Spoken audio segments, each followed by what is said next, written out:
O livro da revelação de Jesus. O autor desse livro, cujo nome original não é Revelações, é nomeado no começo. Foi escrito por João, que poderia se referir ao discípulo amado que escreveu o Evangelho e as cartas de João, ou poderiam ser um João diferente, um profeta judaico messiânico que viajou e ensinou na igreja primitiva. Seja qual for o João, ele deixa claro no parágrafo de abertura que tipo de livro ele escreveu. Ele chama isso de revelação, ou apocalipse.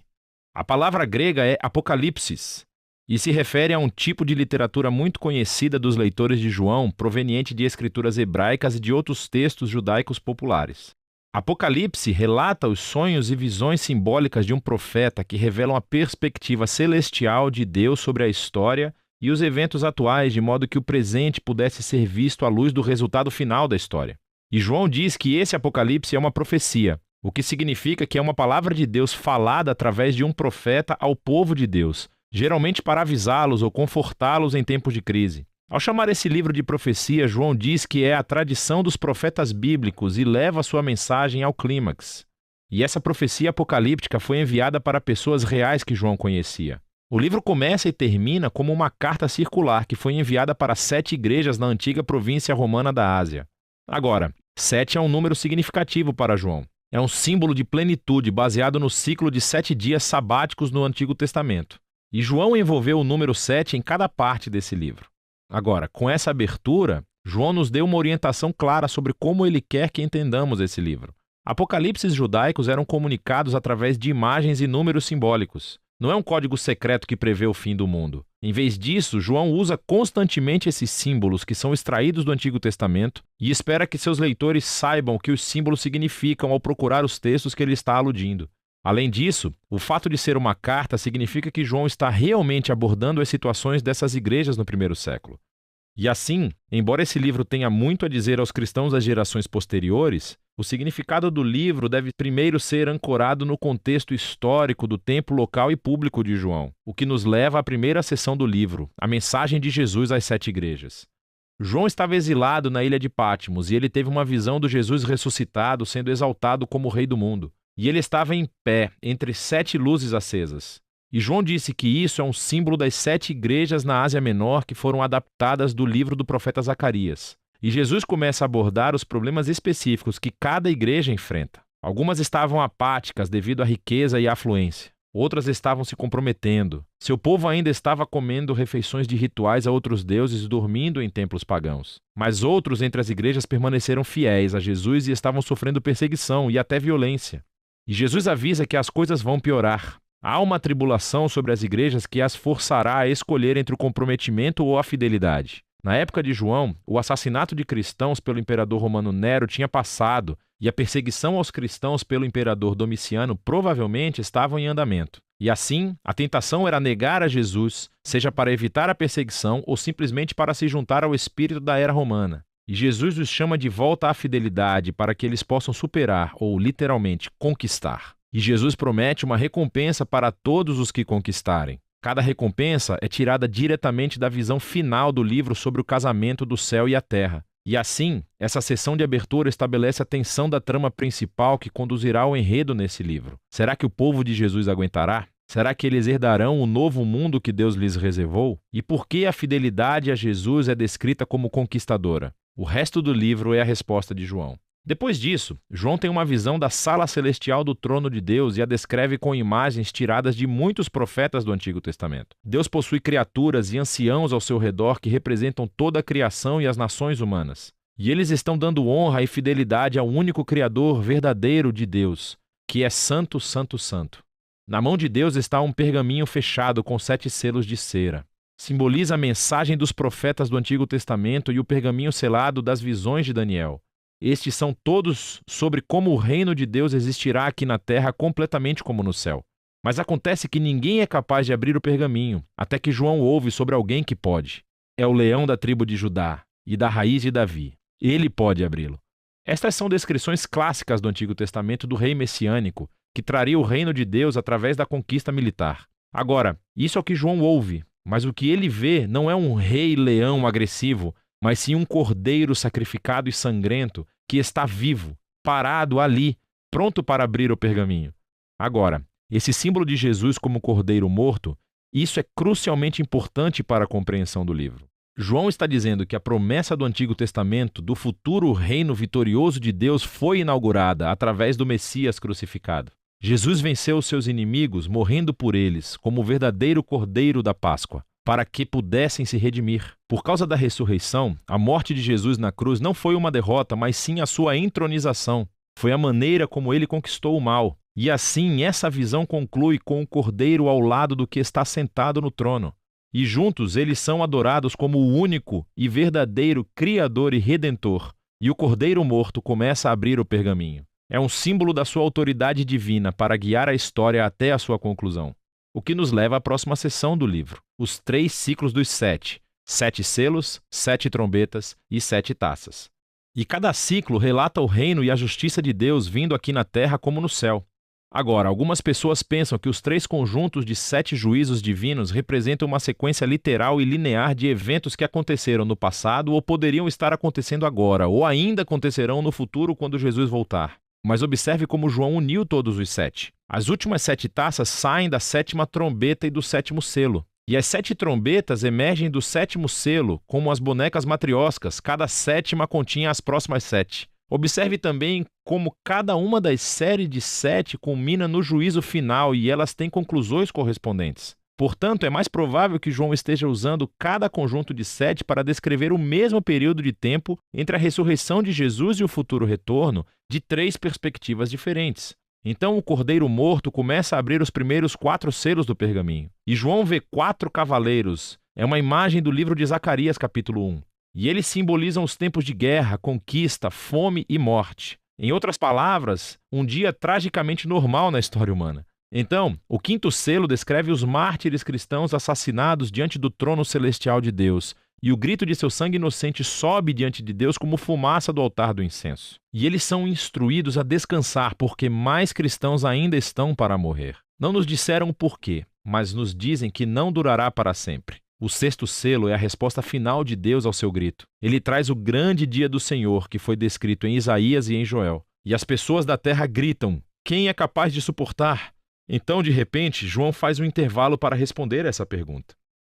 João vê um anjo com um anel de sinete vindo para tocar uma marca de proteção nos servos de Deus que estão suportando toda essa dificuldade.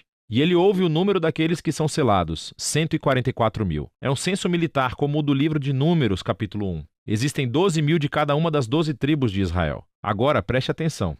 O número desse exército é o que João ouviu, assim como ele ouviu sobre o leão conquistador de Judá. Mas em ambos os casos, o que ele viu então foi o surpreendente cumprimento daquelas imagens militares em Jesus, o Cordeiro morto. Então, quando ele vê esse exército messiânico do reino de Deus, é composto de pessoas de todas as nações, cumprindo a antiga promessa de Deus a Abraão. É esse exército multiétnico do Cordeiro que pode estar diante de Deus, porque eles foram redimidos pelo sangue do Cordeiro. E agora eles são chamados para conquistar, não matando seus inimigos, mas sim sofrendo e testemunhando como o Cordeiro. Depois disso, o 7º e último selo é quebrado. Mas antes que o pergaminho seja aberto, as 7 trombetas de advertência emergem e o fogo é tirado do altar do incenso. Simboliza o grito dos mártires e é lançado na terra, trazendo o dia do Senhor à sua conclusão. Agora, com as 7 trombetas, João recua e reconta a história novamente, dessa vez com imagens da história do Êxodo. Assim, as primeiras 5 explosões de trombeta repetem a praga enviada ao Egito.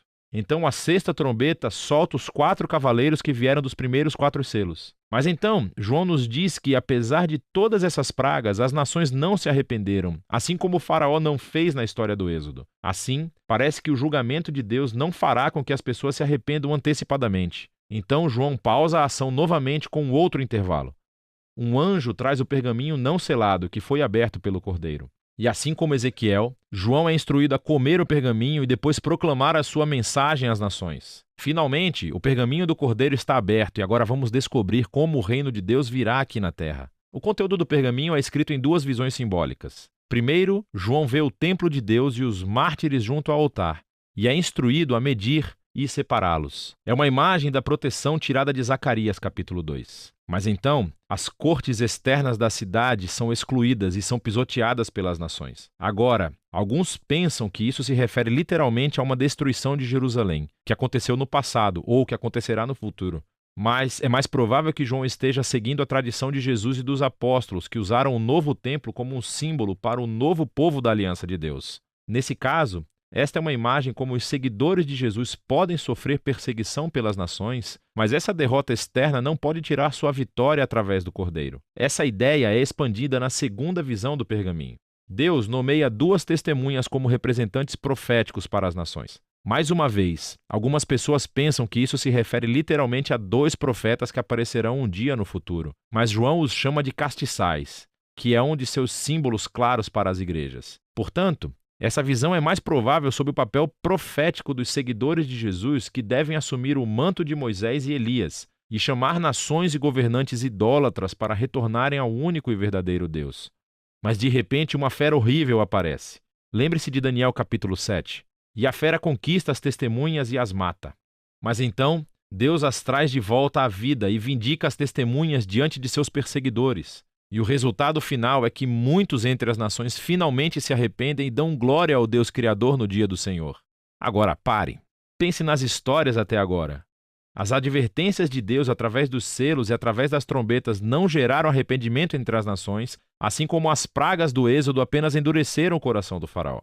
Mas o Cordeiro conquistou seus inimigos, amando-os, morrendo por eles. E agora, a mensagem do pergaminho do Cordeiro revela a missão de seu exército, a igreja. O reino de Deus será revelado quando a nação ver a igreja imitando o sacrifício amoroso do Cordeiro, não matando seus inimigos, mas sim morrendo por eles. É a misericórdia de Deus mostrada através dos seguidores de Jesus que levará as nações ao arrependimento.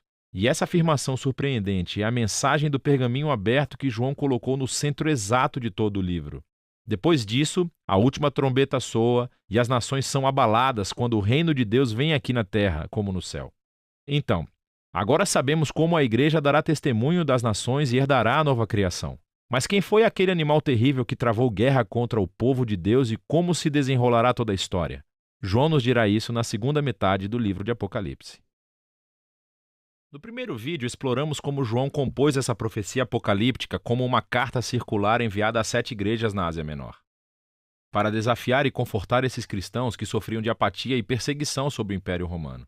Também encontramos o principal símbolo de João para Jesus, o Cordeiro morto que conquistou seus inimigos morrendo por eles. Ele é quem abre o pergaminho contendo os propósitos de Deus para trazer o seu reino na terra como no céu. A abertura do pergaminho trouxe juízos de advertência, como as pragas do Egito. E como o faraó, as nações não se arrependeram. E então João introduziu o exército multiétnico do Cordeiro. E o pergaminho aberto revelou a sua missão estranha. É seguir o Cordeiro, dando testemunho da justiça e misericórdia de Deus perante as nações bestiais, mesmo que isso os mate. E eles conquistarão a besta, dando a sua vida, tal como o Cordeiro fez, e isso levará as nações ao arrependimento. No restante do livro, João completará seu retrato dessa besta e a sua guerra contra o povo de Deus e como toda a história termina. Após as 7 trombetas, João interrompe a batida de tambores das 7 com uma série de visões que ele chama de sinais. A palavra significa literalmente símbolos, e esses capítulos estão cheios deles. Essas visões exploram a mensagem do pergaminho aberto com maior profundidade. A primeira revela a batalha espiritual cósmica que está por trás do sofrimento das 7 igrejas sob perseguição romana. É uma manifestação desse antigo conflito que começou em Gênesis capítulo 3.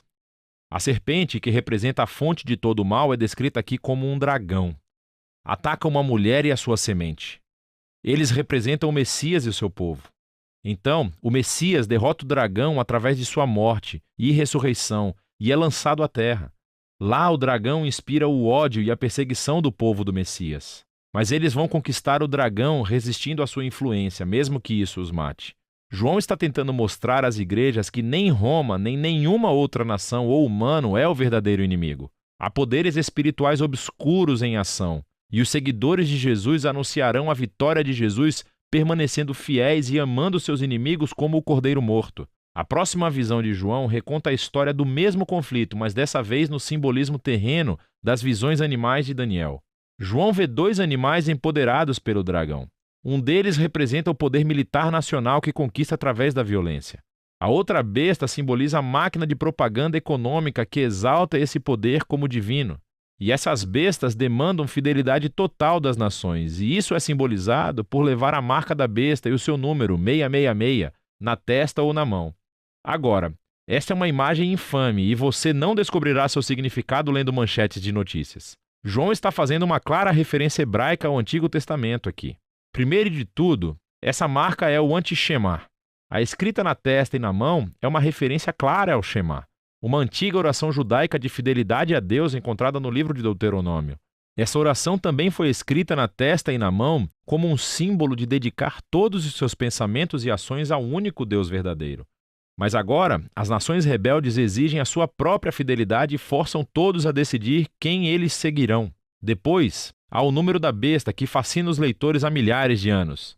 Mas isso não era um mistério para João. Ele falava hebraico e grego, e as letras hebraicas também eram números. Se você soletrar as palavras gregas Nero, César e a palavra besta em hebraico, cada uma delas equivale a 666. Agora, João não está dizendo que Nero foi o único cumprimento dessa visão. Nero é apenas um exemplo recente do padrão antigo estabelecido por Daniel, que as nações se tornam bestas quando exaltam seu próprio poder e segurança econômica como um falso deus e exigem fidelidade total. Então, a Babilônia era a besta na época de Daniel. Mas isso foi seguido pela Pérsia, seguido pela Grécia e agora nos dias de João, Roma. E assim por diante para qualquer nação posterior que age da mesma maneira. Em oposto às nações bestiais e o dragão está outro rei, o Cordeiro Morto.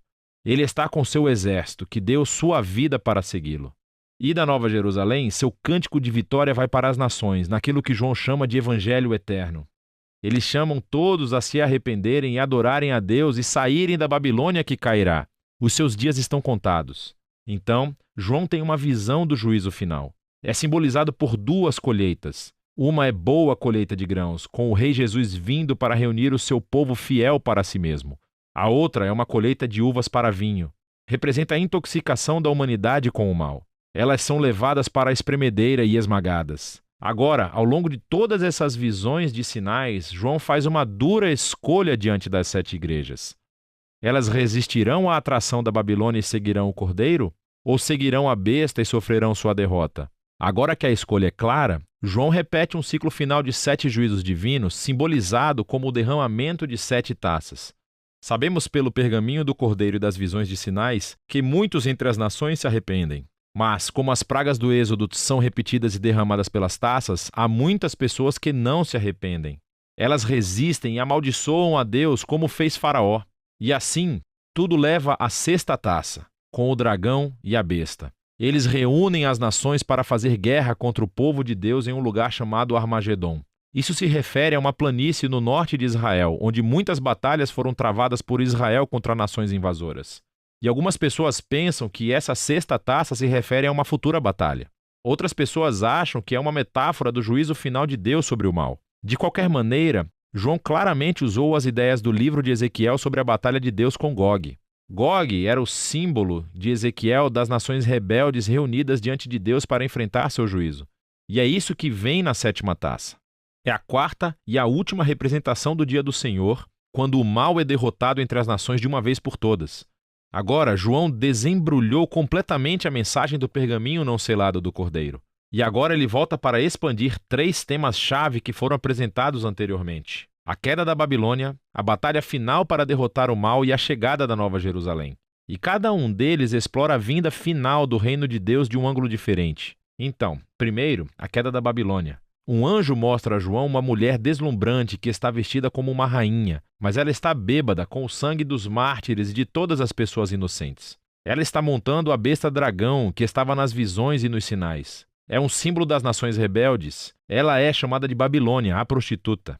Os símbolos detalhados dessa visão seriam muito claros para os primeiros leitores de João. Ele está personificando o poder militar e econômico do Império Romano, mas também está fazendo mais. Nessa visão, João misturou palavras e imagens de cada passagem do Antigo Testamento sobre a queda da antiga Babilônia, Tiro e Edom. João está mostrando como Roma é simplesmente a mais nova versão do arquétipo da humanidade do Antigo Testamento em rebelião contra Deus. Eles se juntam e formam nações que exaltam sua própria segurança econômica e militar em um falso Deus. E isso não é algo limitado ao passado ou ao futuro. É um retrato da condição humana ao longo da história. E os babilônicos irão e virão até o dia em que Jesus voltar para substituir a Babilônia com seu reino. Mas como virá o reino de Jesus? Até esse ponto, o dia do Senhor foi descrito como um dia de fogo, ou terremoto, ou colheita, e agora é descrito como uma batalha final, e essa história é contada 2 vezes. Isso resulta na vindicação dos mártires. Agora, João nos leva de volta à sexta taça, onde as nações se reuniram para se opor a Deus e de repente Jesus aparece. Ele é o grande herói. Ele é a palavra de Deus cavalgando em um cavalo branco e está pronto para conquistar o mal do mundo. Mas preste atenção, ele está coberto de sangue antes mesmo da batalha começar. E isso é porque é o sangue dele. E a sua única arma é a espada da sua boca. É uma imagem adaptada de Isaías. João está nos dizendo que o Armagedon não será um banho de sangue. Pelo contrário, o mesmo Jesus que derramou seu próprio sangue por seus inimigos, agora vem proclamando a justiça. Ele responsabilizará aqueles que se recusarem a se arrepender das maneiras como participam da ruína do mundo bom de Deus. E o fogo infernal destrutivo que eles desencadearam no mundo de Deus se torna justamente seu próprio destino designado por Deus. Depois disso, João vê uma visão dos seguidores de Jesus que foram assassinados pela Babilônia. E eles são trazidos de volta à vida e reinarão com o Messias por 1000 anos. Então, depois disso, o dragão que inspirou a rebelião da humanidade contra Deus reúne as nações do mundo para se rebelarem contra o reino de Deus, mas, diante do trono do juízo de Deus, todos enfrentam as consequências da eterna derrota. E assim, as forças do mal espiritual e todos que não querem participar do reino de Deus são destruídos. Eles recebem o que querem, existir por si mesmos e para si mesmos. E assim, o dragão e a Babilônia e todos os que escolhem ficam eternamente em quarentena, nunca mais capazes de corromper a nova criação de Deus. Agora, há muito debate sobre a relação dos 1000 anos para essas 2 batalhas. Há quem pense que se refere a uma sequência cronológica literal. O retorno de Jesus, seguido por um reino de 1000 anos na terra chamado de milênio, seguido pelo juízo final de Deus. Outras pessoas pensam que os 1000 anos são um símbolo da vitória atual de Jesus e dos mártires sobre o mal espiritual e que as 2 batalhas retratam o retorno futuro de Jesus de 2 ângulos diferentes. Qualquer que seja o ponto de vista, o objetivo principal é claro. Quando Jesus voltar como rei, ele lidará com o mal para sempre e justificará aqueles que lhe foram fiéis. O livro conclui com uma visão final do casamento do céu e da terra. Um anjo mostra a João uma noiva deslumbrante que simboliza a nova criação que veio para se juntar a Deus e ao seu povo da aliança para sempre. Deus anuncia que ele veio para viver com a humanidade para sempre e que ele está fazendo todas as coisas novas. A visão de João aqui é um caleidoscópio de promessas do Antigo Testamento. Esse lugar é um novo céu e terra, uma criação restaurada que é curada da dor e do mal da história humana. É também um novo jardim do Éden, o paraíso da vida eterna com Deus, mas não é simplesmente um retorno ao jardim. É um passo em frente para uma nova Jerusalém, uma grande cidade onde as culturas humanas e toda a sua diversidade trabalham juntas em paz e harmonia diante de Deus. E na mais surpreendente reviravolta de todas, não há construção de templo na nova criação, porque a presença de Deus e do Cordeiro, que antes era limitada ao templo, agora permeia cada centímetro quadrado do novo mundo. E há uma nova humanidade cumprindo o chamado colocado sobre eles desde a primeira página da Bíblia para governar o mundo como a imagem de Deus, para partilharem no trabalho de Deus e levar essa criação a um território novo e inexplorado. E assim termina o Apocalipse de João e o enredo épico de toda a Bíblia. João não escreve esse livro como um código secreto para você decifrar o calendário da vinda de Jesus. É uma visão simbólica que trouxe esperança e desafio às 7 igrejas do primeiro século e a cada geração de cristãos desde então. Ela revela o padrão da história e a promessa de Deus de que todo o reino humano eventualmente se torna a Babilônia e deve ser resistida no poder do Cordeiro morto. Mas há uma promessa de que Jesus, que amou e morreu por esse mundo, não permitirá que a Babilônia fique incontida. Ele retornará um dia para remover o mal do seu mundo bom e tornar todas as coisas novas. E essa é uma promessa que deve motivar a fidelidade em todas as gerações do povo de Deus até que o Rei retorne. É disso que se trata o livro de Apocalipse.